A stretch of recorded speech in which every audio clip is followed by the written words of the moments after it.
सकरन वाक़े की इंक्वायरी के लिए कमेटी तश्कील दे दी गई है। 4 दिनों में हक़ाइक़ सामने लाने का हुक्म भी दिया गया है।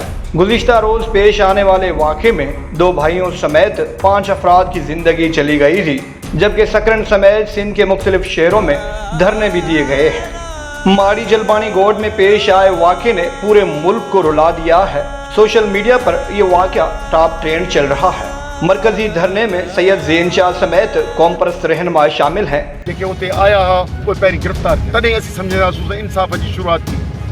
उनकी मर्जी सां जेको आहे एफआईआर काटी वञे। सारी सिंध में आज बच्चे बच्चे गली कूचों में आवाज है कि सिंध को इंसाफ चाहिए। जबकि वाक़े की शफाफ इंक्वायरी करके जिम्मेदारों को इबरत का निशान बनाने का मुतालबा भी किया गया है।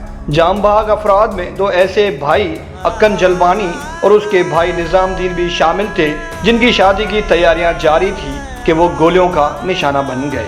वज़ीर आला सिंध ने सकरन वाक़े पर शदीद गम और गुस्से का इजहार किया है। तर्जुमान के मुताबिक वज़ीर आला सिंध ने वज़ीर दाखिला से तफसीलात हासिल की और हिदायत भी जारी की हैं।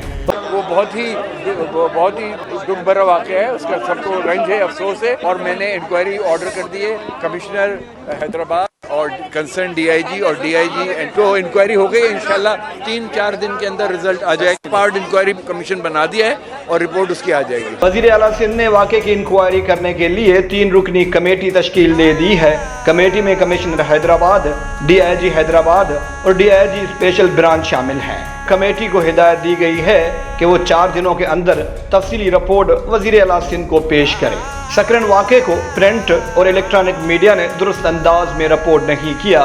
सोशल मीडिया पर सिंध के लोगों से ज़्यादा दूसरे सूबों के लोग ट्रेंड चला रहे हैं और मुतालबा कर रहे हैं कि वाक़े के हक़ाइक़ सामने लाए जाएं।